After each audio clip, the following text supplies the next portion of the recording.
years. Gotten to the point where we need to scale beyond just what we get to use as a team to something that we can use to also use to help other people who want to venture into content creation, but you can't just think of it because you feel like, what do you need to do in order to create the technology to help you do it?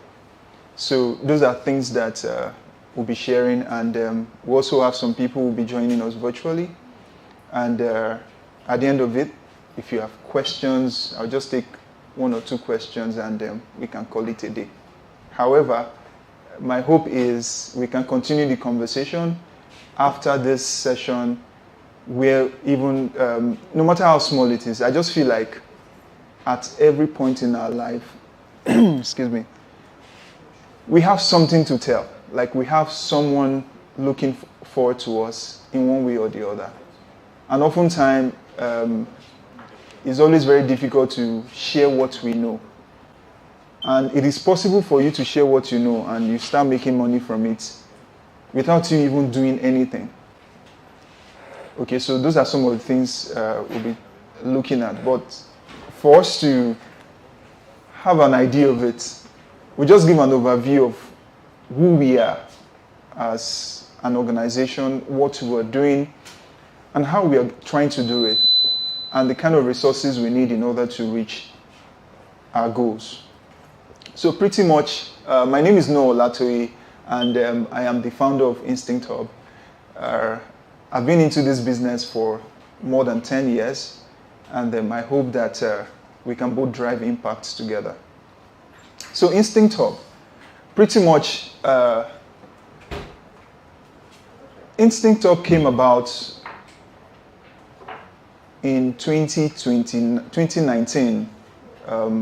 As at then, the goal was just to train as much people as we can, especially doing it in person.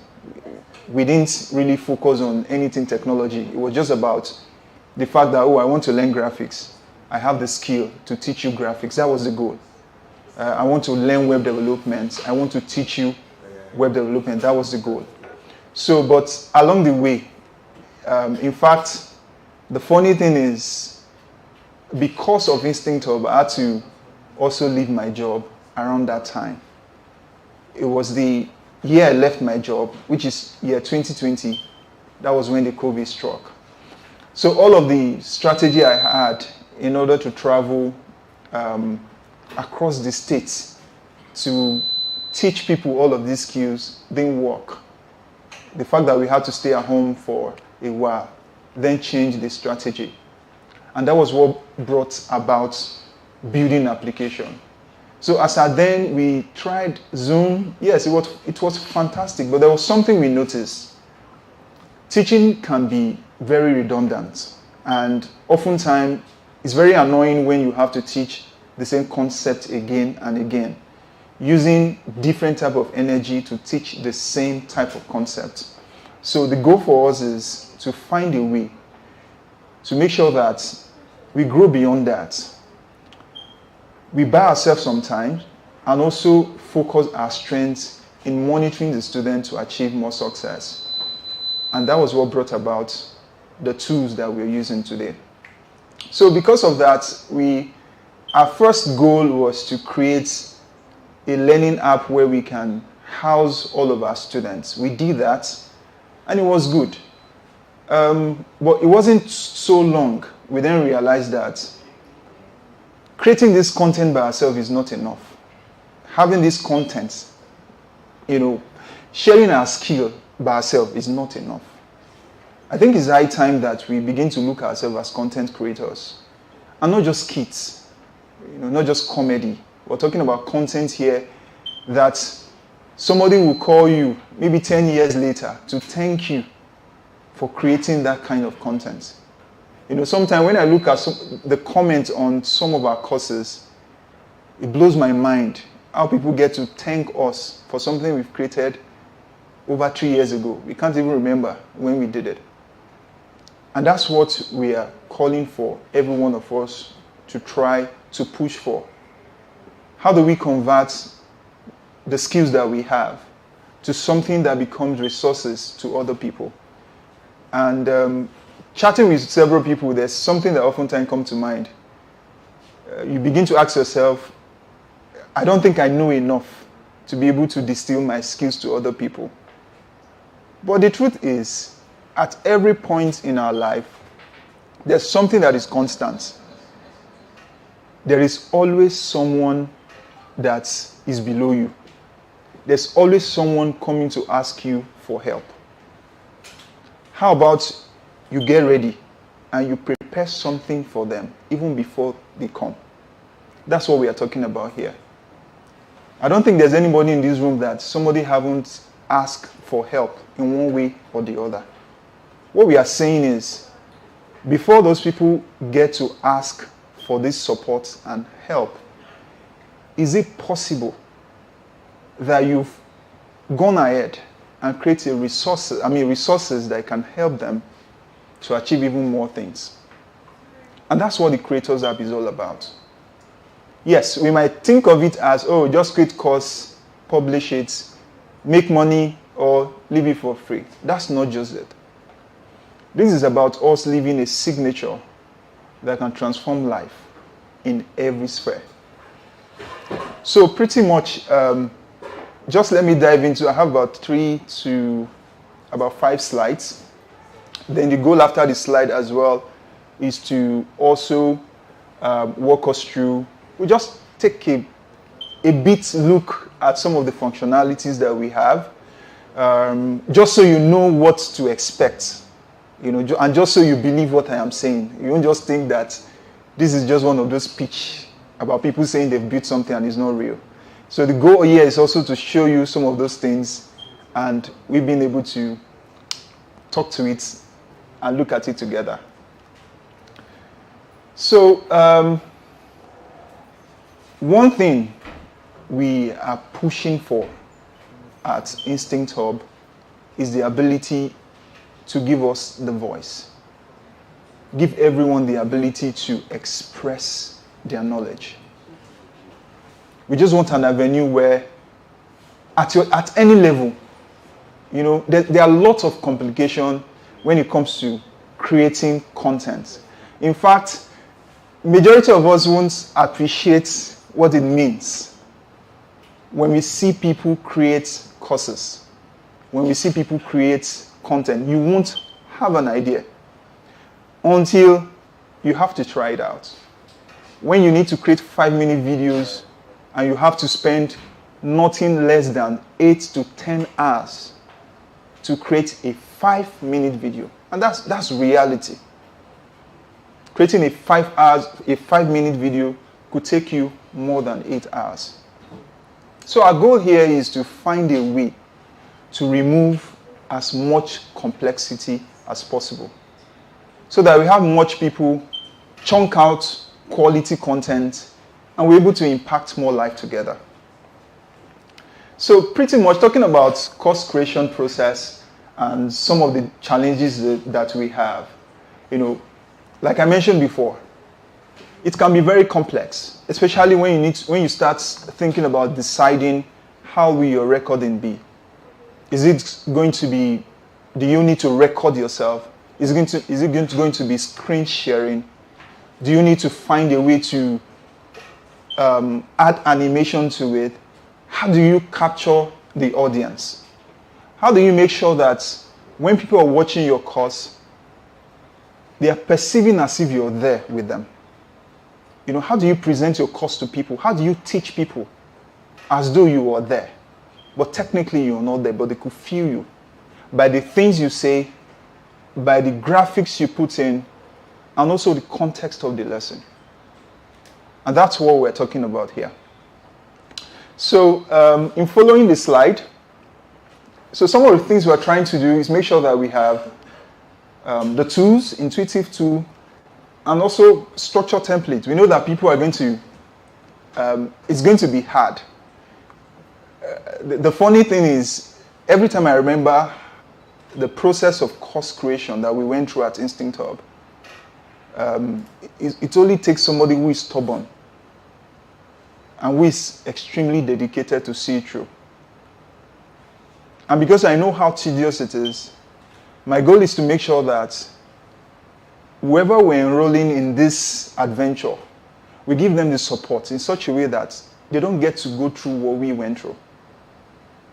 So over the past, in fact, right now we have over 1,000 video content on our platform. And we're still uploading more. So we have templates, we have processes that we can show, walk you through to get you started. And the thing is, the greatest mistake we can make when we look at course creation or creating digital content is looking at it from the perspective of a full-blown content. No, you look at it from every bit. In fact, in creating my courses, oftentimes, there was a time I created a course on Python. I converted it into a challenge. For those who remembered, we had 30 days with Python. That was a course. So every day, I was chunking out just 5 minutes of content. And here's the thing, because my team knew that I was going to give up. They told me that if I'm able to complete that project, they're going to buy me something. And because of that, it served as a motivation. So, because I knew that if I don't complete this 30 days challenge, these guys won't give me anything. That served as a motivation. And for those who follow the 30 days challenge, we finished it. If you go to our platform right now and you search for 30 days with Python, that is a course already. So you can see that when you understand some of these little strategies, before you know, you create a course without you even knowing. Now, is it easy? Those 30 days, were they easy? Of course, they were not. There were days, in fact, the most important thing you want to do while creating courses like this, you get them ready on time. So you don't get to be creating every day of the, but that's not always the reality. But it's possible. Okay, so our templates, our guides and supports, all of the things and processes we put in place are things we wish to share for those people who are willing to be part of this drive. Like we said, the goal is to bridge gap. There are lots of people who are just coming new or who are just new into the industry that you belong. I was talking to some set of students, and what I try to establish is that the fact that you graduated from a university means that there are lots of people who are just getting accredited into the university. If you can document all your processes, everything you went through, and you release some short courses about how to be successful in that school, you're likely to get buyers. And not just buyers that will buy once and for all. People come to school all the time. So when we look at some of these things that we are familiar with that we don't really count as something, there are things we can convert to money. And they are very interesting passive income that we can use for the lifetime. So pretty much, the course library can have as many intuitive courses as possible. It depends on you. Depends on your stack. Depends on what you want to share. And at this point, in fact, if you check the brochure, where the segment that is showing the course creation process, before you start, you need to decide what you want to be identified with. And you need to also drive the ability to stick by it. All right, so the first process, which we've outlined, you can just check the brochure, I think is on the page 2. You need to define the niche. What am I going to be expressing? And remember, one thing I want us to always recall is how do we make sure that, in fact, the question is, oftentimes, what do people seek for? What do people seek for? What support do people seek for? Or you could even look at it this way. Maybe you're the kind of person people don't even ask you for support. What kind of thing do you think people are likely to ask you? What kind of support? And if that's not all, the best way to also still ask is, what's your daily job? What do you get to do at your office? There's somebody that is aspiring to start that adventure. The bottom line is, when that person is going online to do Google search, are they likely to see the content you've created to answer that worry that they have at that particular time? And that's what we're talking about. All right, so pretty much just defining that niche. It can be as small as anything. All we are just saying is, instead of making people feel just good, why not just create quality content that can help them to navigate their career? And that's the point we're making here. So, just wrapping this very section up, just make sure that you think about the little parts or the activities you get to do every day and how people can benefit from it. So in other way, if I am to spend 5 days to learn certain things on my own, can I make someone learn it in just 1 day? That's the question. If you can, then you're a candidate and it's possible for you to impact other people. So, and also one thing again is, your courses, the reason, in fact, the interesting thing or the reasons why we're looking for people to create more courses is that as we engage employers don't have time to create courses on their own. So imagine I have people who are creating this content. Instead of the employers looking for somebody to create courses for them, on your behalf, we sell the course to them. You make your money. Okay? So, and that's another scenario. So as we begin to engage employers, those who are already in the industry looking to upskill their staff, your content can also feature on their platform. So these are things we need to put together. And there are a lot of opportunities there. But let me tell you something that is very important. If you really want to obtain quality skill, if you want to obtain something quality when it comes to self-improvement, then you need to cultivate the habit of teaching. That is the only way you can stay updated. In fact, this is an avenue for you to learn as many skills as possible, regardless of your level.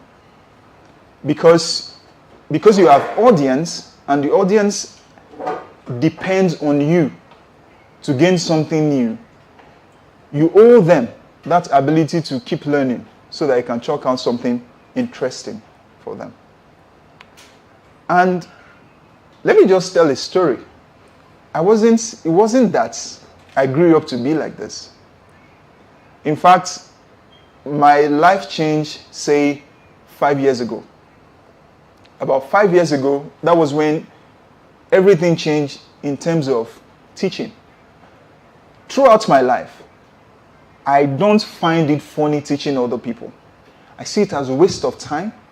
I see it as distracting because I know where I'm going. I just want to get there. Bam, and that's all. That was my perspective. But things changed. Things changed when I got a call. I got a call by an organization. I think we may all know them, DCSL. I was called. I used to undo their designs. So at that point, they needed someone to come train their staff. And they called me. They say, "Hey, young man, you've been doing this thing for us. Can you come and train our staff?" And the funny thing is, I almost say no. So then I have a special advisor. The person who is now my wife. She's at the corner there. So I consulted her and I asked her if I should. She said, yeah, give it a shot. And after the training, as bad as it was then, comparing to what I can share now, the fulfillment I saw in those guys' face, even after some months later, calling me, expressing, oh, if you see what I can do now, I don't think I can get that satisfaction from anywhere else. And my goal is to make sure that everyone in this room have that access to also make people feel same. So the cool thing is, the moment you have all of these things and you also teach people, you give them access to digital certificates, they can use it to get job wherever they want. And one thing we've tried to do at Instinct Hub is, especially for those who have learned from us, you know that your certificate is accessible at any time. We make sure the certificate is digitally accessible. You could attach it to your social media handles, download it at any point. And aside that, we also make sure that we archive all of the activities that learners get to do. So if Mr. A is learning from you, we make sure that we keep record of everything. And at the end of the day, we compile it together, which then become a profile for that person. So the person can search for a job and also get to help other people. Yeah, so this is my last slide before we go into the demo, the live demo. There are 3 or 4 aspects of the application. We have the course creation. We have the track creation. We have cohorts. And yes, finally we have projects. Okay, let me also add one. We have assessments. So, of course, courses, majorly, the way we look at courses are little combination of modules and steps. So which means a course I can say I want to teach you a course on how to cook rice, right? If I'm teaching you a course on how to cook rice, that's a course. Now, going to the market and sourcing for the ingredients can be a module. Inside of that can then be little step. Okay, when you get to the market, how to price, that can be a step in that module. Another module could be how to maybe make your kitchen cool enough to handle the rice cooking. That can be a module. Then there can be other steps. So that's what the course comprises of. Then talking about talking about track. Imagine I want to teach somebody how to cook.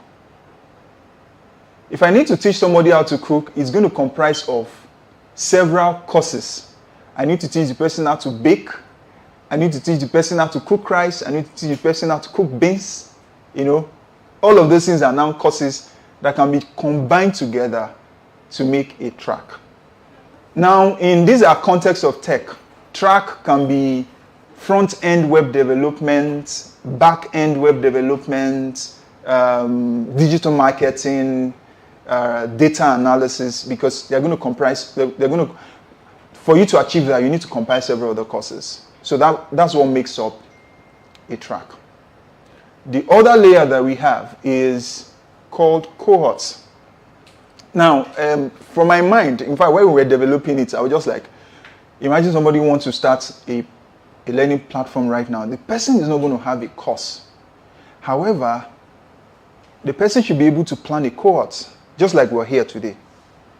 So we have cohorts on the platform. So what cohorts allow you to do is make sure that you set goals, timelines, you put amounts to it, and gather people together. So which means you can plan a cohort for the next 3 months and start you have maybe in March, and you start publicizing it now. In your cohort, it could be that you want to teach people how to do web design. for instance. And in that your cohort, of course, you know that your digital content are not available. So which means it's going to be either a virtual lesson or it's going to be an in-person lesson. But whichever way, we're also giving an opportunity to make sure that you don't need to wait until you have a course. You can start building cohorts now. Because something that helps us a lot at Instinct Hub is, in fact, for majority of you realize that we do a lot of free content. Free content, because that's the only way you can learn from people. You know, when it's money, money, money, people won't really act on it. But, so you're likely in your early stage also going to be doing free courses. Free content. You know, so because I said you can decide whether to monetize it or sell it for free, doesn't mean that you start selling it right now. You will need time to build it. And some of those things to have free cohorts. By the time people sign up for those cohorts, even if you're starting with 10 people, you're starting with 5 people. The advantage with that is those 5 people amounts to a number of new audience that you get. Now, those 5 people are the set of people you need to help you get better. So that at some point, you can settle down and say, hey, for you to hire me for 1 hour, this is going to be the amount of money you need to pay me. All right, so cohort is a very interesting thing. And also one thing we also tie with cohort as well is that with cohort, you could also then add tracks into it. All of these things I'm saying, I'll just use about 15 minutes to show you on the system so that you see it in real time. The advantage of the cohort as well is you could add tracks. For some of you who know our tech diversity program, there we teach various tracks. So I can decide that, in fact, what we've decided in this year's tech diversity is we're going to be training people on cyber security, web development, which other one? Web development, back end, front end. You know, we compile all of that into our cohorts.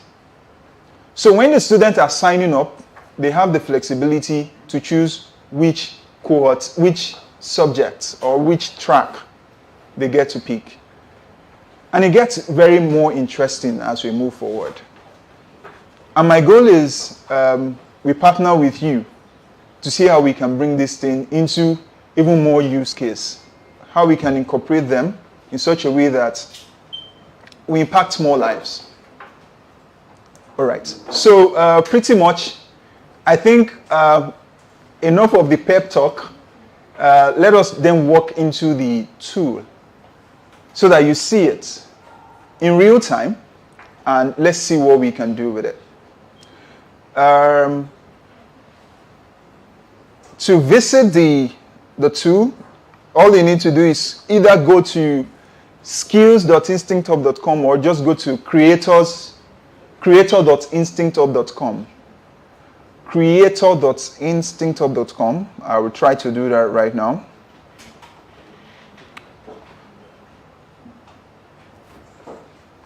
Okay, I think I should bring a browser. Meanwhile, once I know that for some of us we might have questions, so there will be opportunity for us to ask questions.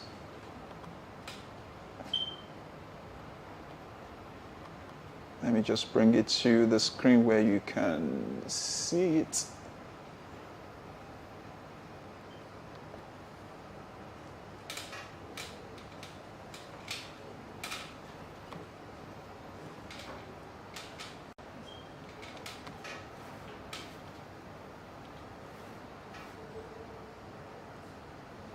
Something is wrong with the connection.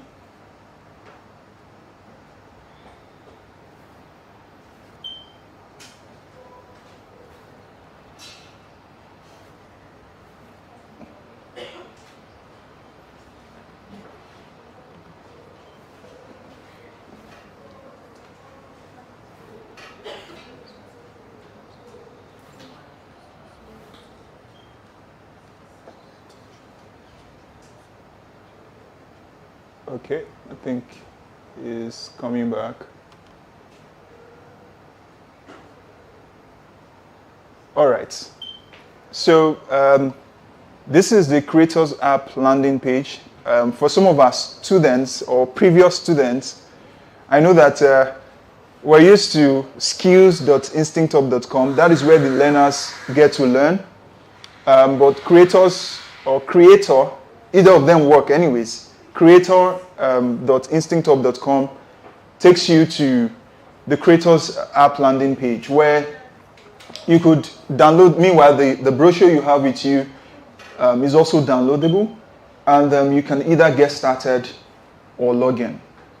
Now, just for a start, we'll just go through the library. Let me see.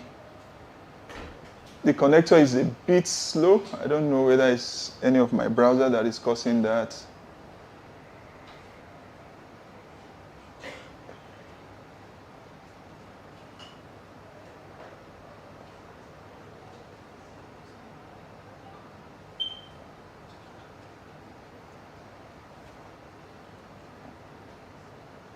Wow, it's like something else is controlling it that is not me.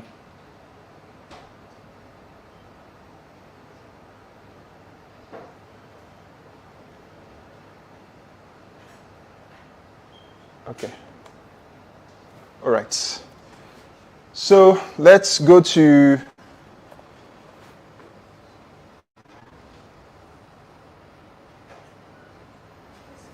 this is really slow. It's like we're using 1990 something device.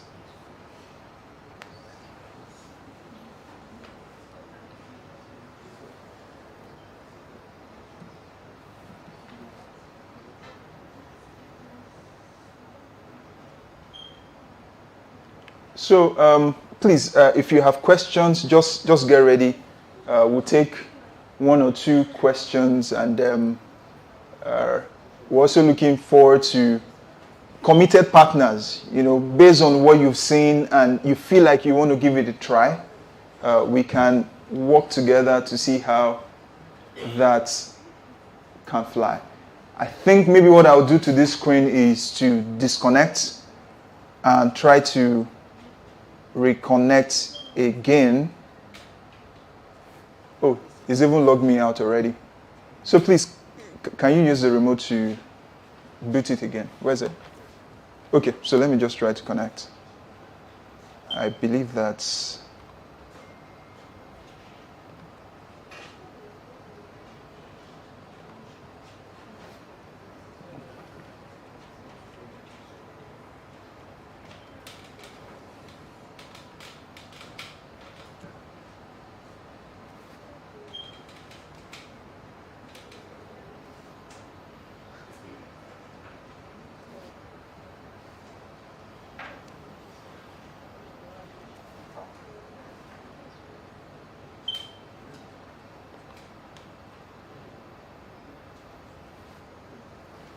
okay.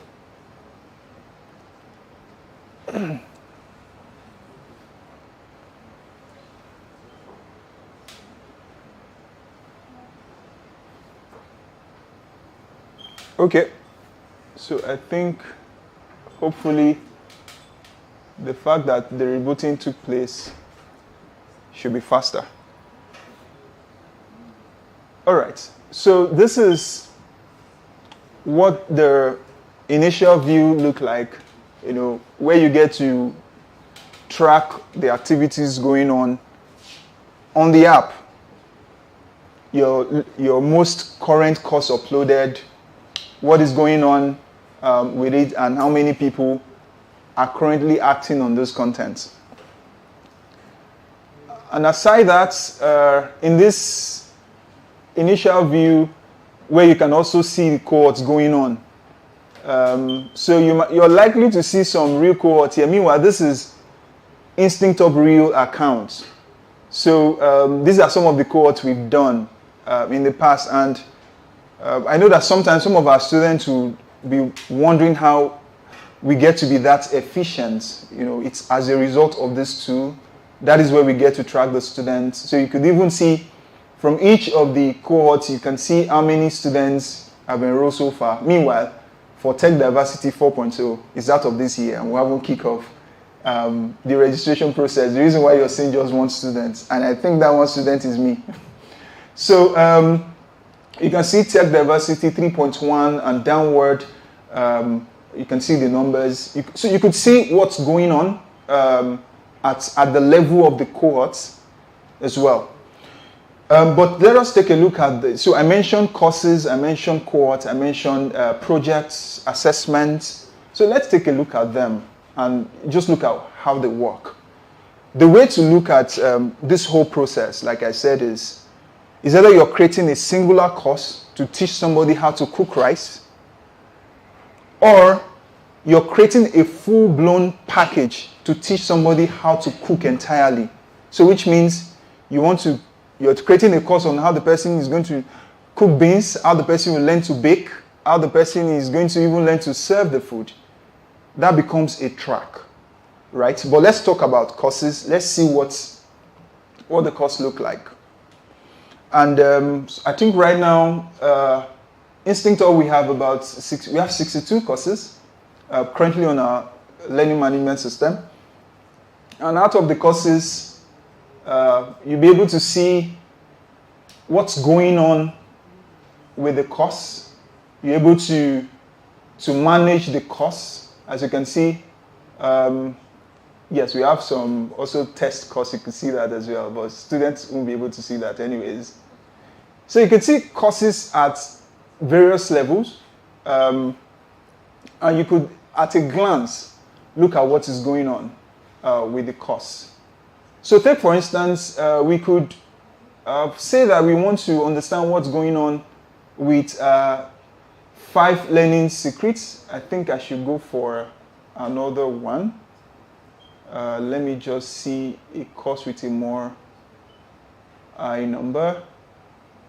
Okay, let's check Introduction to Data Analysis. I could look at the students, or I could decide to preview. Meanwhile, when you preview, it means that you just want to look at it the way students would see it. How will learners see it? So this would automatically direct you to the Learners app. Then looking at the students. So I mean, the students who have enrolled. Oh, I think I mistakenly clicked. Let me just go back. I didn't intend to go check the course preview. So let me search for that specific course. Data.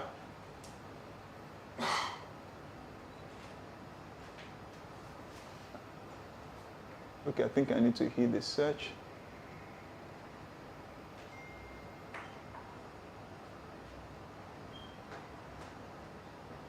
I think all of these things have data keyword. Let me just scroll down. Okay, this is it. So, yeah, so let's look at the students. Just so I have an idea what's going on with the students. So, like,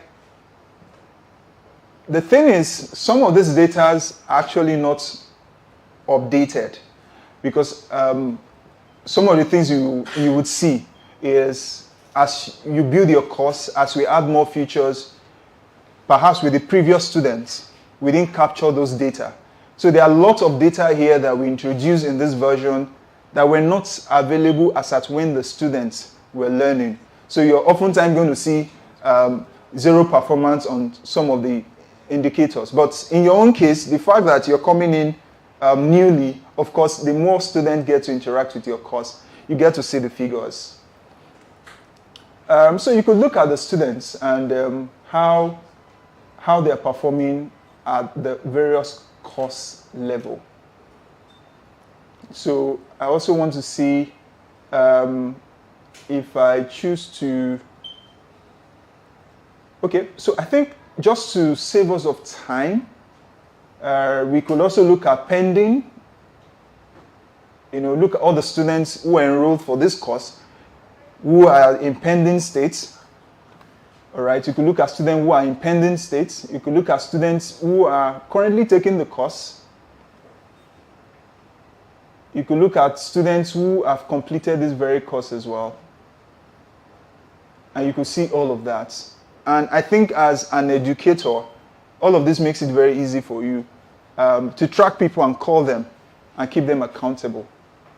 But quickly, let's move on to the track and see where this also helps us. So in combining tracks together, like I said, in this instance, we have graphic design for beginners. And with this, we can see for graphic design, we only have 11 students who have enrolled. Of course, it's going to be more than that. We have user interface, that's UI UX design, and so on. And this is where you could also try to see what is going on in all of those things. So let's assume in this track alone, the UI UX designers, I want to know what's going on. Which student is taking what at what level? We're able to do all of that. You're able to check which student is doing what and at what level. And at this point as well, you could also even investigate further. You could investigate further and see what the student is learning. So if I click on that, that is going to take me to this very student instance, and you're able to look at what the student is doing, what they are doing at that particular time, which of the track they're able to finish. So many informations you could get at this very level. So the cool thing as well you can do there is to also make sure that you could still do some interesting action here. You know, I can decide to, perhaps I need to copy that student instance link and share to anyone. You know, you can decide to do all of the copying there. I can decide to send a link to the user's email.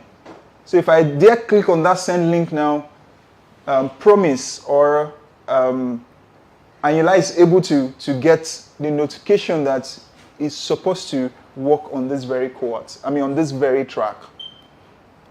And at any point, if you choose to discontinue a learner, you can do that.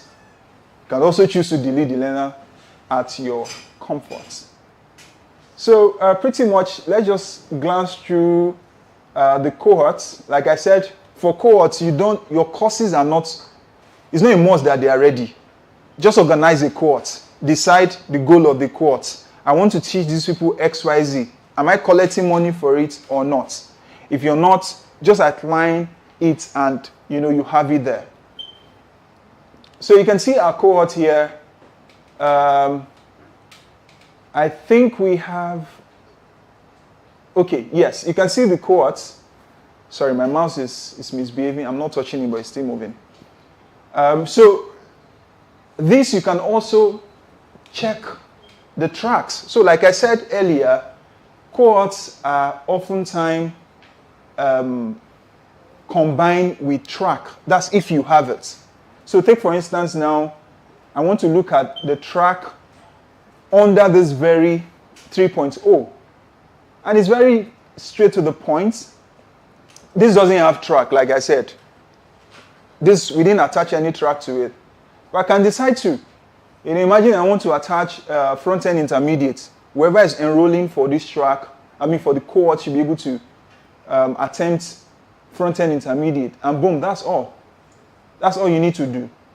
In case the track is not there, you can, of course, search for the track and you will be good.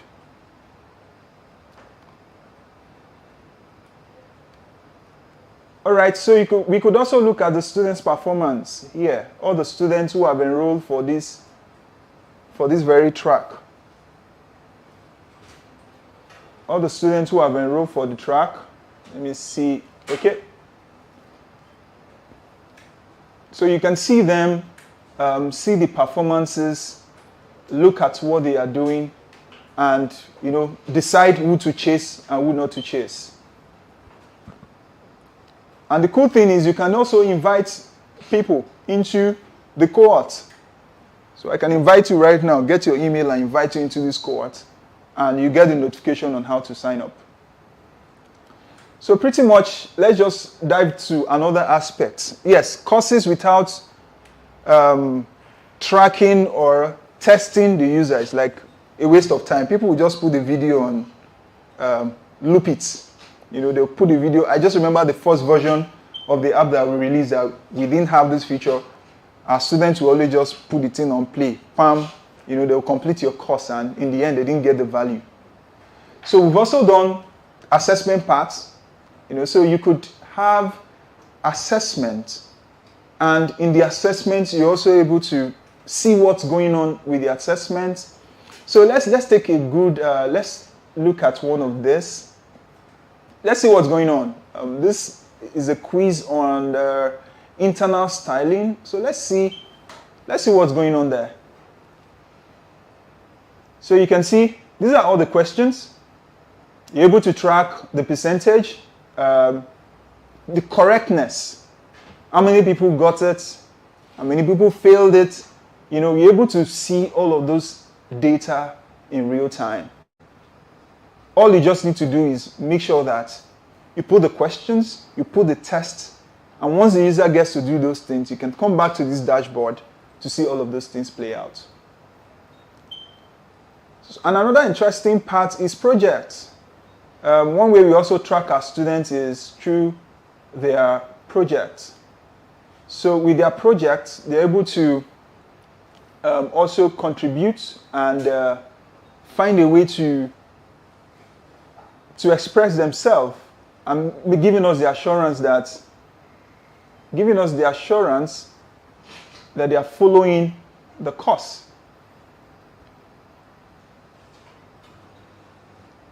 Yes, so similar way as well, you can track the user's activity in the project. Who has done what, how they've done it, how many, the people who submitted links, the people who submitted files, and how they're able to do all of those things. All of this feature, if you follow me closely, you will see that everything is about the learners. The goal is to be sure that we're able to track what they are doing so that content creators like you and I can focus on how we can improve their courses. There are lots of other features, but like I said, just to save our time, this is where we're wrapping it up on this one. So once again, thank you for your time. Thank you for coming. So at this moment, I think we can just welcome questions. So do we have questions? I mean, based on everything I've said, have questions? We just take 2, I think. So who are the lucky people? Questions? Maybe I should ask. All right. So it seems to me that everyone is fine. And okay. Please, one mic for the gentleman.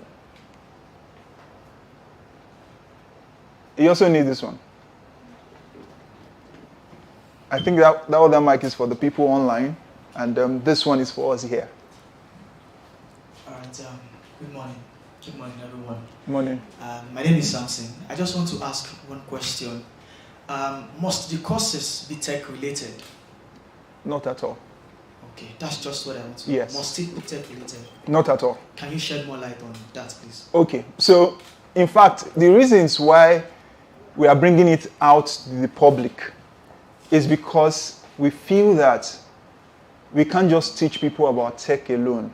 So we want it to be more dynamic because we are pushing for tech diversity. When we talk about tech diversity, it's not just about coding. It's all around everything that we do. So pretty much the goal for us is whatever you know how to do, we can help you convert it into a course. Even if it is music. Even if it is teaching people how to play keyboard, how to play instruments, you could convert it into a course. Yes, there are likely some people might be interested in physical sessions. Some might be okay with the virtual sessions.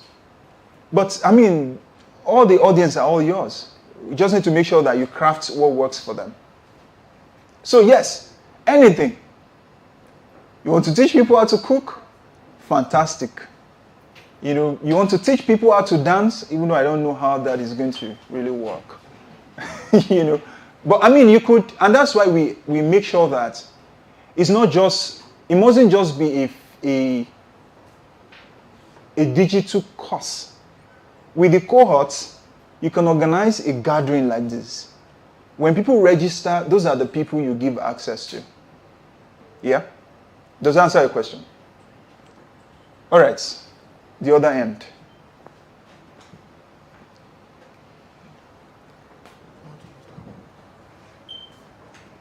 Thank you. Great talk so far, guys. So my question is, on the side of your users, your learners, right? What would be, okay, maybe I should just take it this way. What is like your user base right now for someone to be able to say that, yes, I want to start creating courses, right? That's one. And also factoring in the different pricing that you have, right? This means that as a creator, you're apparently choosing one of these plans, right? Then I would like to know what the user base would be so that I know, even if I'm starting with a free course, what will be the user reach. And by the time I'm apparently upgrading to a paid course, right, what would likely be the return for me? Because literally the end goal is to be able to create content, right? Either free, but also be able to make impact. So my question still lies down on what is the entire user base on the platform. Thank you. All right. Okay. So that's a brilliant question. So we have currently the users we have on the app right now is about 4,000. But however, we also still have people who are not on the app. So by the time we compile all of our users together, in all, we have almost 10,000. But that's not the catch here. The catch for us is that if you can create me a course that people would like, people would want, I'll market it for you. And I think that's the catch here. Because the truth is, as content creators, you don't make money, I don't make money. You know, the more you make money, the more we make money as well. So if you can create a quality content, the goal is to also help you knock through the doors of people who can also subscribe to it. And how do we intend to do this? Make use of the social media handles, seek organizations who want to upskill their staff. Look for people, majorly. So that's the goal for us, because the truth is, and the reason why this is very important, somebody who has been struggling to learn a particular skill might not know how to use that skill till now, because maybe one of us in this room is here to create the course, because that person will better understand it from you. So our goal is not just allow you create the course on the platform, we also get to look for those users for you. Yes. So, and of course, as we get bigger, we also make sure that we have algorithms that get to reward people based on how effective their courses are and being suggested to other people. Does that answer your question? Yes. All right. So, any other last person? One more question. Just one chance. Like not the one chance that we know. Like the real one. All right. So, any question? All right. I think that should be it. So, pretty much, the call to action for us here is let us be friends. You know, let us keep the communication. Our job here is to make sure that we get as many content as possible. In fact, our goal in the nearest future is not to burden creators with creating the course and waiting for money to come. Our goal is you create the course, we buy it from you. When we buy it, we then decide what we do with it. You know, whether we leave it for free or we just decide what we do with it. So that's the goal.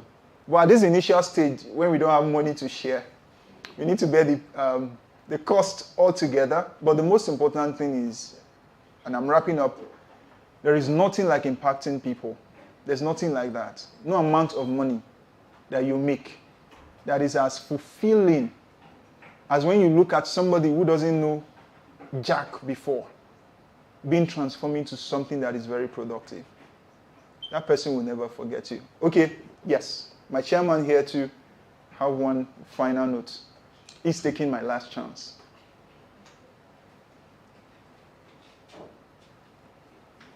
No. Okay, I guess the question is a question for content creators. What do you have a ready guide on how people would be able to put on courses on the platform? Because it's one thing to record courses, it's another thing to record courses in a way that would be engaging and would, connect with your audience. So is there like a guide? Is there like a guide on the platform that would help new content creators who are new to, teaching and teaching people on how to best create a course? Because most content creators just create stuff for TikTok, Instagram, and the like. So is there something that would help them get to that so they're not just fumbling and wumbling while they start? All right, I think that's a good one. So pretty much, yes, we do. In fact, what we're giving out for free is our process internally. So take, for instance, we have some guidelines. Videos must not be more than 5 minutes. Each video must not be more than 5 minutes. A module must not have more than 12 steps. For every three videos, you must have an assessment in between. So we have all of those guidelines.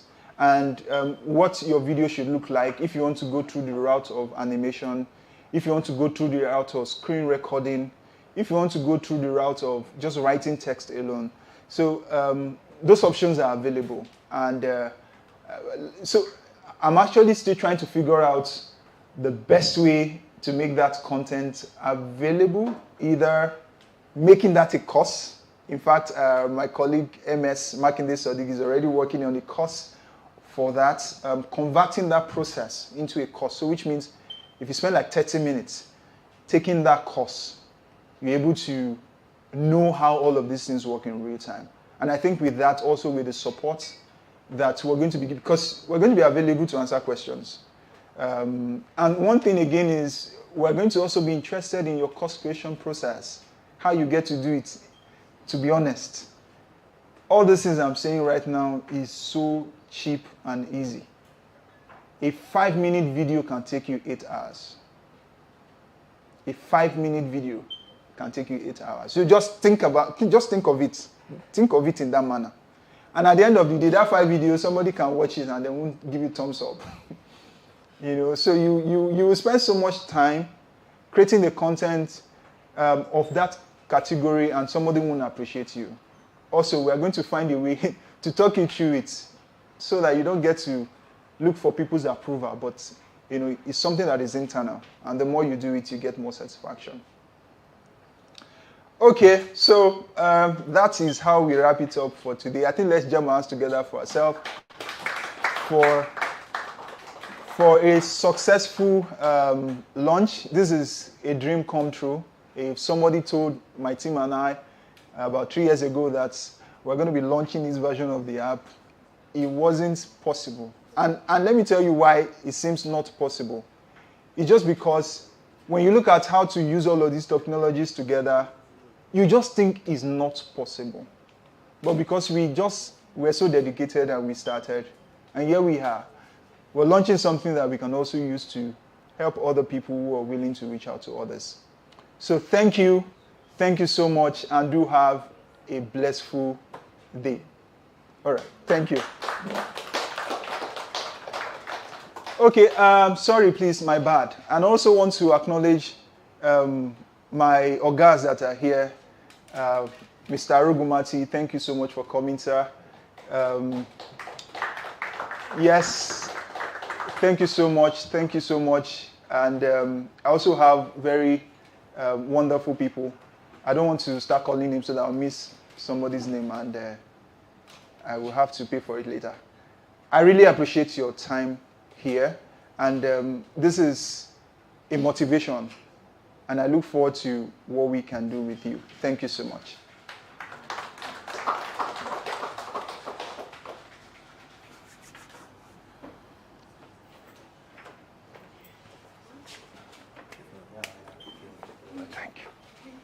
Maoga. Maoga. Thank you. What's the name? Thank you. I need to hug you. Happy New Year. How far now? I do. You don't be finished.